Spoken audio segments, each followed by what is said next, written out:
चुप हो जा ननद। मुहूर्त निकला जा रहा है सुगंधा जी। सिया कहाँ है? अभी तक तैयार नहीं हुई क्या? उसे लेकर आइए। विवाह का मुहूर्त बिता जा रहा है, कन्या को बुलाइए। उसी वक्त खूबसूरत से लहंगे में सजी सीढ़ियों से उतरती हुई सिया सभी को दिखाई देती है। लीजिए जी, आ गई सिया। काफी अच्छी दिख रही है। पतले होने का फायदा तो है। क्या सही फिटिंग आई है लहंगे के ब्लाउज की। आ, आ, आ! और ये क्या? गरिमा की बोली निकली और सिया सीढ़ियों से सर सराकर गिरती हुई नीचे आ गई। उसे उठाने के लिए सभी भागते हुए उसके पास पहुंचते हैं। बेटा ठीक तो है ना तू? अरे गिर कैसे गई? तू तो 6-6 इंच की चप्पल पहनकर चल देती है। ये तो 2 इंच का भी चप्पल नहीं है। पैर फिसल गया था क्या बेटा? क्या पता मम्मी, अचानक ही पैर फिसल गया।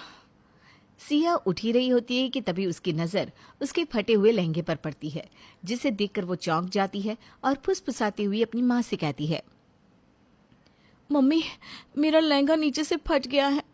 हे राम, अब क्या होगा? ये सारा शापा मेरे साथ ही होना था क्या? हे भगवान, लगता है बहू की सैंडल की हिल उसके लहंगे में फंस गई होगी। आजकल ना ये डिजाइनर इतने महंगे लहंगे बना देते हैं, पर कपड़े में जान नहीं रहती। मेरी शादी का लहंगा तो आज तक वैसे का वैसा ही है, पर अब ये लहंगा पहनकर बहू शादी में तो बैठ नहीं सकती। सुगंधा जी, आप जाइए, इसे कोई और साड़ी पहना कर ले आइए। कितना मन था मुझे इस डिजाइनर लहंगे को पहनने का। कितने दिनों से मैं इस दिन का इंतजार कर रही थी मम्मी। ये सपना भी पूरा ना हो पाया।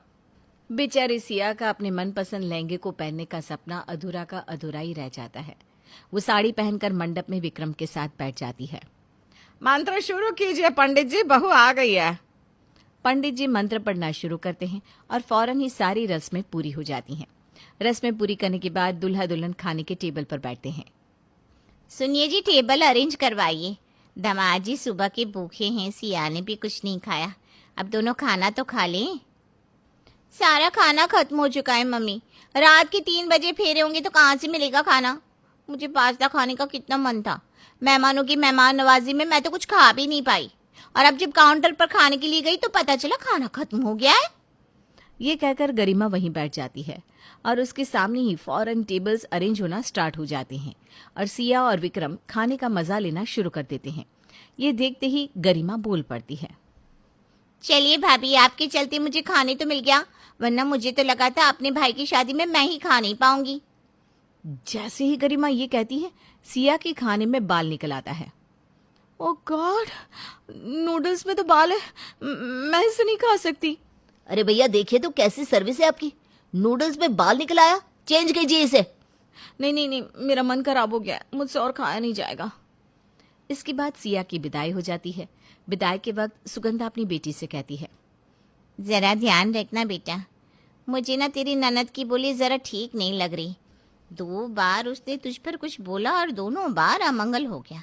जैसे ही उसने तेरे लहंगे की तारीफ की तो सीढ़ियों से गिर गई। फिर उसने खाने पर बोला तो तेरे खाने में बाल निकल आया।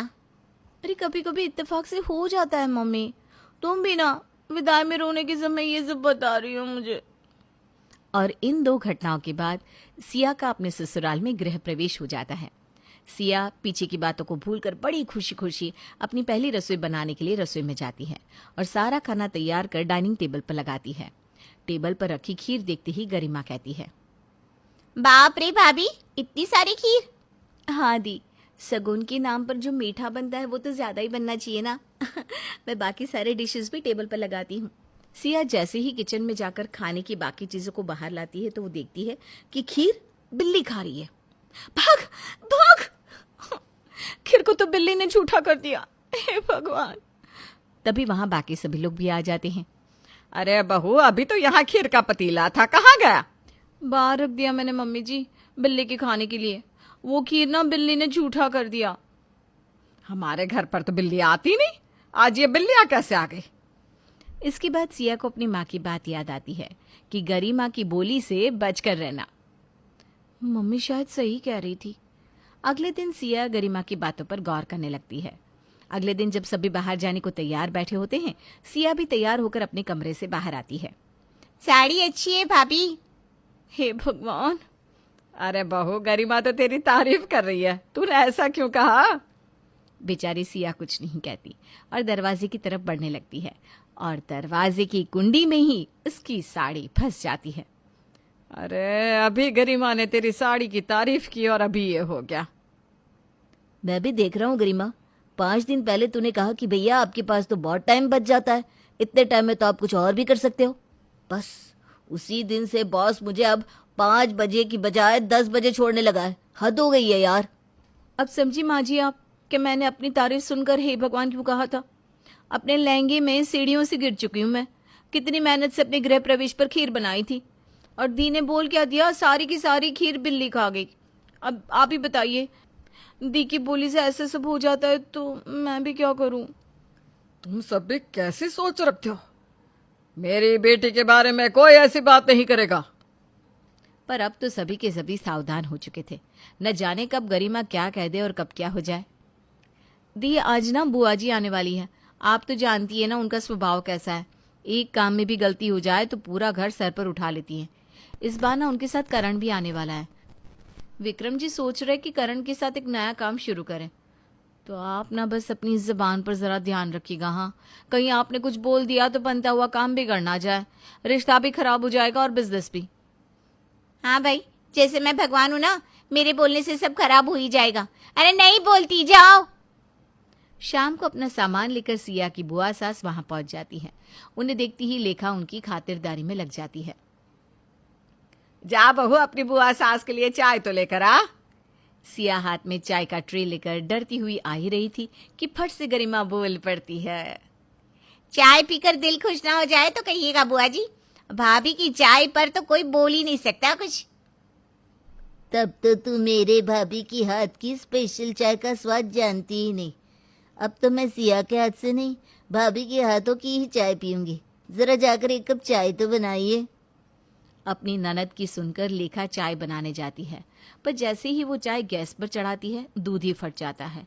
1 बार 2 बार 3 बार लेखा कितनी भी कोशिश कर ले पर वो चाय बना ही नहीं पाती। अब तो दी ने भी कुछ नहीं कहा, फिर ऐसा क्यों हो रहा है? खैर, चाय तो देनी है। मेरी बनी हुई चाय ही अपनी कहकर बुआ जी को पिला दीजिएगा, उन्हें क्या पता चलेगा। लेखा चाय लेकर बाहर जाती है और अपनी ननद को पिलाती है। आपके हाथ की चाय मान गए भाभी। दूध का भी तो कमाल है बुआ जी। फिर तो तेरा दूध वाला भी सही है, बिन पानी के दूध लाता होगा। दूध देकर ही मैं समझ गई। तभी लेखा के मोबाइल की घंटी बजती है। ये दूध वाला अभी क्यों फोन कर रहा है?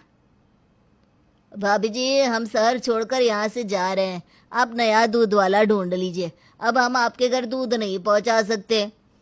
क्या दीदी, क्या आपने अभी बोला दूध को लेकर और अभी मेरा दूध वाला शहर छोड़कर चला गया?